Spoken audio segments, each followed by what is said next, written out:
melee hero like a Sven or an Ursa with the Dream Coil. Right. By not knowing what you're up against and probably just going up against a range hero, it's going to be the Void. If he's being conservative about it, then there's no way they're going to fight him. Yeah, he's got to know that Sand King's off the map right here. Oh, this is ugly. This is ugly. Bro, he does it, and they know right away. He has to jaunt. Wow, There's no actual way to do it any other way. In the end, still going to be the fact that you can put the creep in the Chronosphere is really strong. You're going to see that combo on mid here. Nice little Burrow Strike and nice actual waning Rift coming out, putting a lot of damage on both the OD and Sand King, but it's going to be the Dire to trump this one as they go 3-0. Wow. And it looks like even Putz won't get this now. This is really, really good by Clutch Gaming to try and pick on the two underlevel gradient sides of the court. Even with the Juggernaut here, not clear that it's going to be an extra space. Actually going to be the spin that almost finishes off Boombast, but he is going to be able to get the magic stick and end up being right-click down in the end, but that gives plenty of time for and to take in terms of initiation. He can follow up very nicely. Mana Burn's going to be strong this game, as we've mentioned, but actually going to be the quick kill on the Juggernaut, and Clutch Gaming is just raking it in. Yeah, that's the one thing that you absolutely cannot afford to have happen. And another one. Oh boy. Brutal.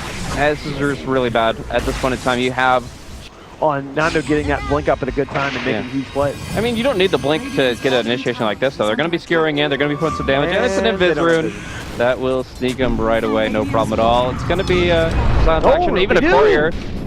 Stun coming out, but in the end, it's just going to be a few hits coming in from Abing, and a nice Burrow Strike across onto 2, bringing Rubik down once again. Now it's going to be the courier that gets hit pretty hardcore. There's an RP going across, but they're still doing way too much damage on the Dire side with these Iron Shells, with this Burrow Strike, and that's going to be the death of the Magnus, one of the big players here. Flips back on to Gabby, makes it a very good fight for the Dire as we see a bother him at all.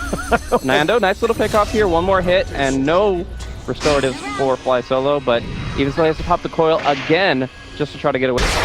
Yeah, that was the problem before level 1 Vendetta, that they were always going to know where you're coming from. Now this is a nice little fight picked down. Oh no, the Static Storm shuts down Magnus, not going to be able to get the RP out at all. The Mechanism counteracts a lot of the incoming damage, and you can even get the bashes and the Centaur Stump onto the Nyx. 5593 will live for one till the tail, but it's just been a rough ride for them. Perfect Static Storm. Fly Solo completely turns it around. I feel like this all got started as the Omni Slash goes off the top lane. They might finally get a high value kill here on Hana. But, they've got the lockdown. The Chrono comes in. Okay, well, they do get him in the end. Nice little action though for the blink straight after. Blink, right. You have to have something to take the pressure off the puck. Because look at that. I mean, he's having to use this is the second time that he's had to use his coil in an effort to stay blink before your Magnus. Oh, and they have actually a great opportunity for a full combo 4-man character with the epicenter, Static Storm, and Kinetic Field wiping them out, and that's going to be 4 heroes incinerated. It's going to be Juggernaut spinning away. He's not going to get wiped out, but the fight with your Magnus Blink Dagger make something happen because you don't have to kind of line up. Pushing Roche down to half HP with tier 2 already gone. Line drawn, smoke movement. Magnus has to keep her here. He has to keep them out of the pit at all costs. It's 2.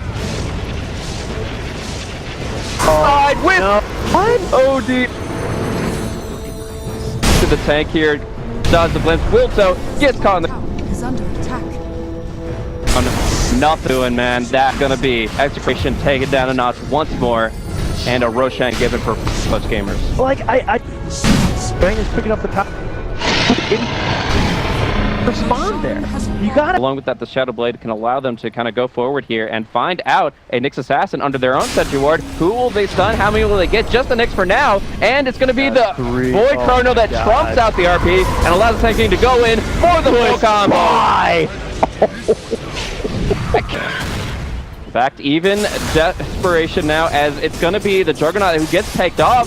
First off with a Centaur Hoof Stomp, and now going in with the 4-step Blink and Sand King. You held the 18-3 kill advantage, and the other team almost came back, but I just look at this Execration lineup and where they are right now, and the tools just aren't there. Yeah, it's not just like 18-3 and what, so 60, 70 minutes. No, the 18-3 game, there was a farmed Invoker and Emperor Spirit on the other team. There's nothing like that on the side of Execration. There really isn't, and it's in the 26-minute span that we're looking at this massive advantage, and it's just continues to work. I'm deliberately not looking at the network graph. Oh my god.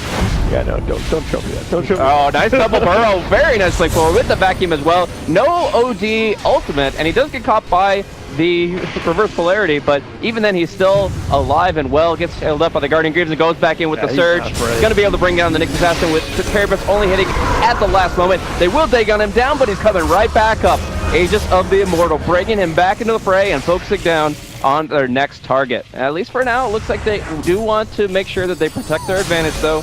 The comeback mechanics are a little strong here, and they have to play back a bit. So Nando pulls him back. They pull back Nando, and the Burrow Strike might be able to seal this one if the Yules isn't out fast enough. He uses it, but he can't jaunt away.